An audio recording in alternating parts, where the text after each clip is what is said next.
Seguimos acá con Facundo en Hoy Nos Toca, principalmente para analizar parte de la economía. Veníamos hablando de la necesidad de políticas de Estado que atraviesen cualquier ideología política para la reconstrucción de nuestro país, que tiene problemas anteriores a la pandemia, que la pandemia los puso en el tapete y los agravó en muchas de las circunstancias, pero que permiten empezar a analizar cuáles son las perspectivas o la economía o la proyección post-pandemia de la reconstrucción de nuestro país. Lo que está claro y lo que la mayoría de los analistas dicen es que es necesario un trazado de políticas de Estado. Lo cierto es que uno constantemente, Facundo, venimos preguntándole a los analistas y lo que dicen es, bueno, pero estamos atados a la deuda y sin la deuda no se puede destrabar. Entonces, si estamos atados a la deuda y después de la deuda vamos a empezar a planificar, ahí ya estamos en un problema. Por eso te invito a que pensemos en algún punto desde este espacio constantemente cómo desandar estas políticas de Estado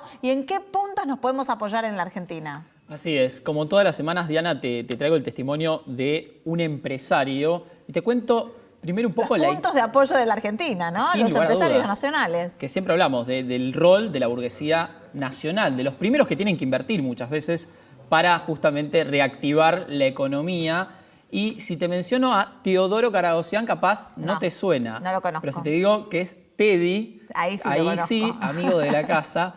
Bueno, el padre de Teddy vino a la Argentina, eligió la Argentina hace ya más de 70 años, cuando promediaba el primer gobierno de Juan Domingo Perón, y desarrolló una de las industrias más grandes del rubro textil.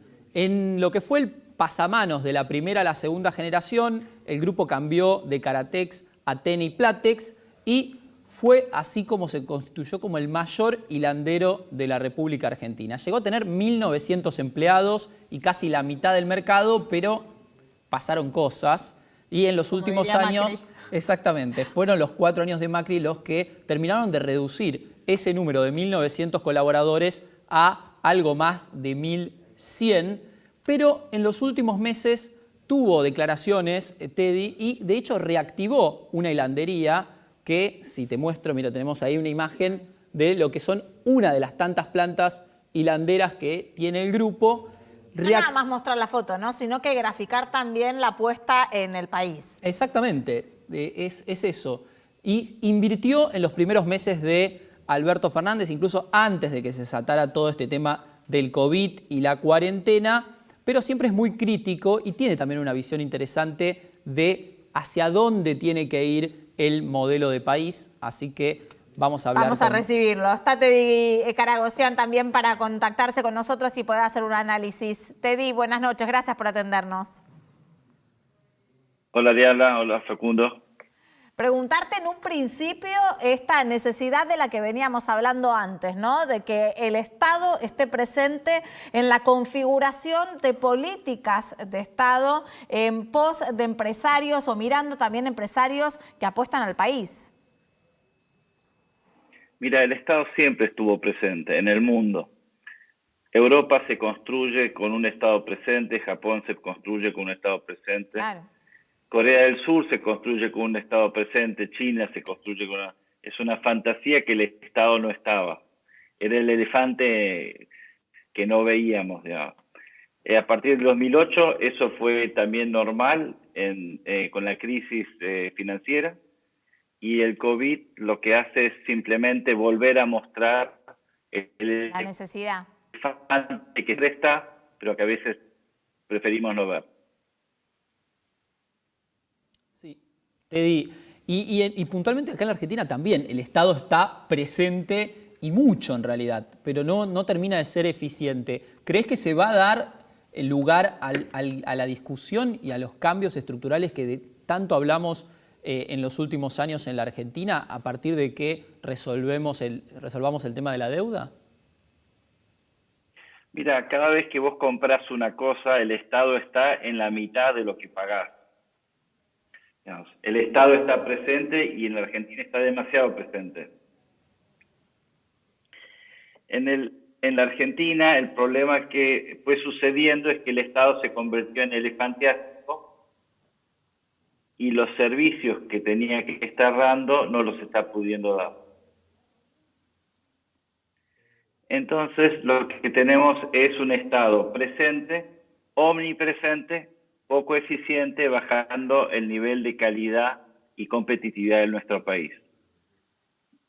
El tema que vos decías que a mí me interesa es el tema impositivo, y los países del mundo avanzan con un sistema impositivo que sea lógico y que esté orientado. ¿Me escuchan ahí? Sí. Sí, Que perfecto. esté orientado, digamos, a las realidades del país. La Argentina es un país donde los impuestos han ido tradicionalmente en la generación de valor agregado.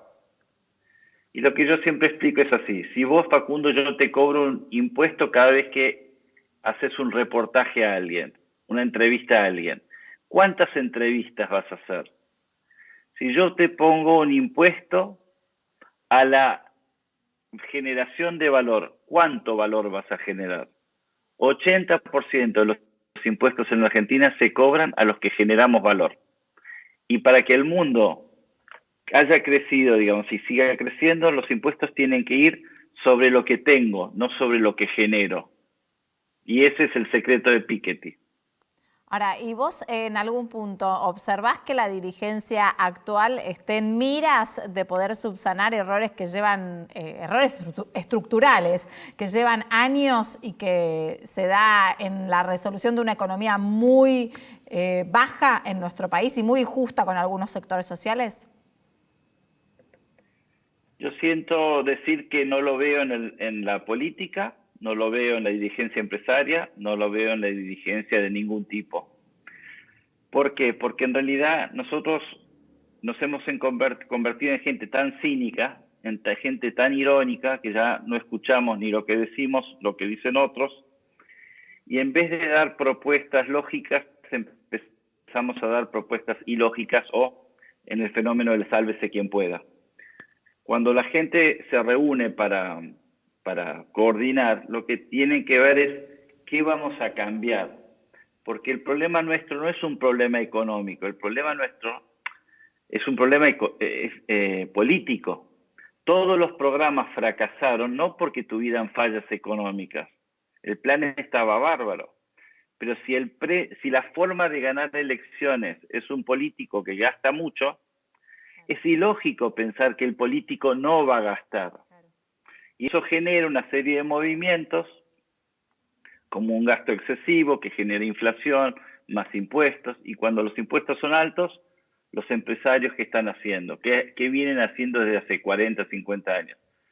70 años. Nos vamos yendo, los empresarios se están yendo de la Argentina, no se están aprovechando de la Argentina. Y esto lo he hablado con muchos periodistas inclusive, es importante lo que el periodista dice, porque cuando un empresario mira la televisión y es denostado o es criticado por ganar dinero o es criticado porque es la única empresa que sobrevivió, a veces como en lechería, digamos, la Serenísima. Claro. ¿No? Y lo escucha eso y dice, ¿para qué voy a crecer? ¿Para qué voy a generar empleo? Claro, invertir de vuelta. Y cuando crezcan van a decir que soy un hijo de su madre, digamos que en realidad creció seguramente porque alguien cagó, digamos. Y la verdad que esa no es así, digamos. En el mundo las empresas crecen y se les pide por favor que crezcan. En la Argentina es el único país donde vanagloriamos la pyme, no dándonos cuenta que las pymes desaparecen porque las grandes... Ahí se colgó. Se tildó, colgó, ¿no? lo llevamos. Pero es muy interesante lo que estaba mencionando. Totalmente, y yo creo que también ahí tiene que ver una cuestión de confianza, que lo hablábamos también en el bloque anterior. Hay una cuestión de falta de confianza. En muchos países del mundo, los estados son muy grandes, tienen un rol muy activo, pero las sociedades confían en las políticas que encaran los estados. Y mi pregunta, si Teddy nos está escuchando, tiene que ver con eso, con que quizás Sí. en algún momento se va a poder reconstruir la confianza en la Argentina para que los 50.000 millones de dólares que hay en cajas de seguridad, para los 15.000 millones que hay en caja de ahorro, más todo el dinero que está fuera de la Argentina, vuelva, regrese y se reactive finalmente la economía, ¿o lo ves inviable? Yo creo que hay una oportunidad excelente en este momento. Estamos frente a un momento único. Y esa oportunidad puede ser aprovechada para eso que estás diciendo vos. Porque el empresario argentino que aún está, es un empresario que se ha quedado en muchas crisis. Y entonces, diga, yo no temo mucho a que si las oportunidades están, vuelva. Pero a mí me preocupa más y me preocupa mucho el discurso que a veces se espanta, el discurso a veces de la izquierda mismo, no lo comprendo, porque si me quieren sacar las cosas, qué mejor que dejarme crecer primero. Si quieren que haya algo para repartir, qué mejor Agrandar que la ver torta. florecer el árbol. ¿Ya? Y entonces, viendo ese concepto, creo que no es inteligente lo que hacemos, pero los empresarios no somos inteligentes tampoco. ¿Por qué? ¿Cuántos empresarios están hablando? O Bueno, sea, hablan a través de otros. bueno, pero quizás también es un poco por la arremetida que hay constante por parte de algunos sectores mediáticos. Vos lo mencionabas recién muy bien. Ante ese panorama y ante también cortocircuitos a veces con el diálogo con el gobierno nacional, es muy difícil. Es cierto, pero si fueran 10, 100, 1000 empresarios hablando, Claro. eso bajaría. El tema es que cuando somos 2, 3, 5, siempre los mismos, o sea, yo les agradezco que me inviten, pero ustedes debieran tener 50, 100, 500 tipos queriendo hablar o deseando hablar y contar. Si los que hablamos somos siempre los mismos, lo que sucede es que la sociedad no internaliza cuál es la labor y cuál es la misión del empresario. Una Y cosa al no chiquitita, hacerlo, lo Teddy, detesta. ¿vos creés realmente, conociendo a los colegas empresarios de todo este país, que todos tienen la preparación necesaria como para salir a hablar de políticas, de economía, estrategias de comunicación y demás? En serio te lo pregunto. Hay mucha gente que es muy capacitada, pero que no tiene experiencia de discutir con un periodista. Eso se aprende. Sí. Si pudo sobrevivir como empresario, puede discutir con un Todo. periodista. Seguramente. Pero requiere de preparación y requiere, a veces, lo que más sufren a veces son las familias, porque cuando termine este programa y alguien diga, Teddy es un HDP porque no sé qué, porque no sé, hay que tener la piel dura. Ahora, no seamos pusilánimes tampoco. Claro. Si nosotros los empresarios no aguantamos que alguien opine contrario a nosotros, después no nos quejemos si en realidad vienen por nosotros, digamos. Claro, usinas como, por ejemplo, Proteger, donde tengo entendido que fuiste uno de los impulsores en su momento y que tiene un rol activo en posicionar a la industria textil en el país. Eso me parece que es uno de los vehículos. No, decime si no es así, pero... Es así. Es así. ¿Cómo está la industria textil? Porque se habla mucho, es uno de los sectores más golpeados. No tenemos mucho tiempo, pero me gustaría tener también tu testimonio con respecto a eso. ¿Ves una salida para el sector en el corto plazo?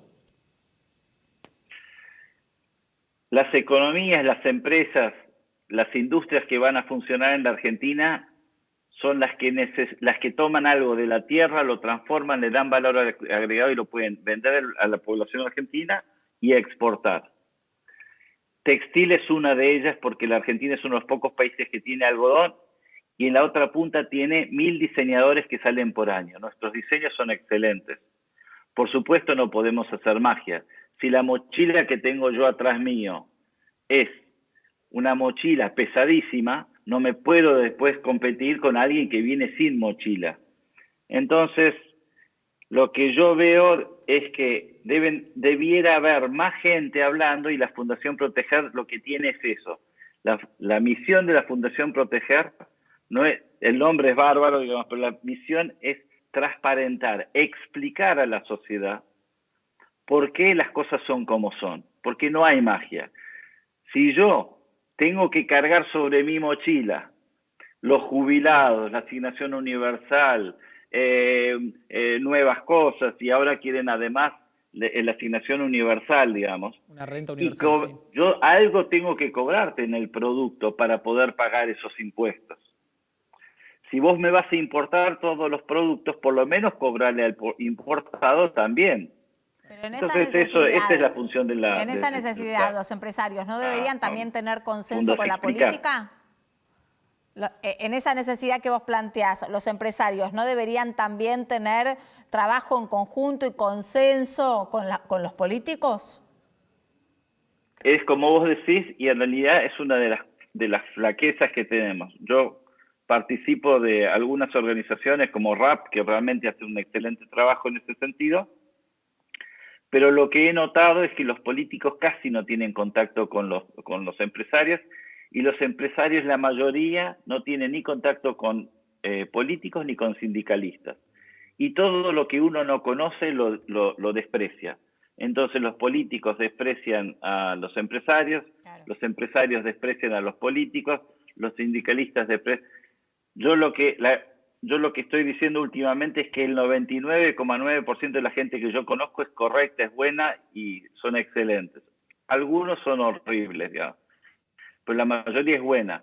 Si el sistema no está andando, no es por culpa de los argentinos, es el sistema que hace y promueve un mal comportamiento de los argentinos. Y esa es la buena noticia, porque si el problema fuera la cultura, si el problema fuéramos los argentinos, si fuera Diana, Facundo, Teddy, no tenemos solución. Pero si el problema es el sistema, cambiando el sistema mejora. Gracias, Teddy, por esta charla. Hasta la próxima. Chao, Facundo. Hasta luego. Es interesante, ¿no? En algún punto él lo que dice es, no es que el Estado no está presente, pero es un Estado deficiente. Totalmente, creo que esa es la gran conclusión de todos los temas que estuvimos tocando, porque también en el tema de salud, el Estado está presente, sin dudas el sistema de salud público argentino es inmenso comparado a otros países de América Latina, pero evidentemente también es ineficiente. Porque faltan terapistas. Exactamente. Porque en un momento tuvieron que acudir a empezar a colocar más camas para abordar la pandemia, porque también, al igual que todo el mundo, ¿no? Pero también se empezó a ver lo mal pagos que están los enfermeros, los médicos, quienes nos van a cuidar, los mismos infectólogos, que no es una carrera que se cobre mucho dinero. Totalmente. Es algo para discutir, para seguir discutiendo, que seguimos discutiendo ya desde el inicio de todo esto aquí en Hoy Nos Toca. Muchas gracias por acompañarnos, gracias Facu, esta mañana. Nos encontramos 20:30, primero los espero con el mejor resumen de noticias. Después a las 22 hacemos Hoy Nos Toca. Chau.